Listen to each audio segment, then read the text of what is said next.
So, kind of came across the problem here. Usually in the carburetor, you got a filter. That's all that's left of the filter. It sucked that motherfucker, fins and all, paper and all, through the carb.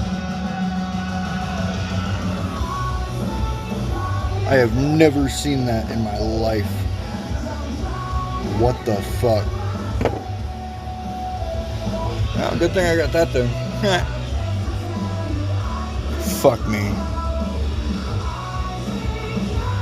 Well, at least the chrome looks nice and shiny. Even though it's pointing the wrong fucking direction. It's supposed to point that way, not this way. Whatever. I'll make it work.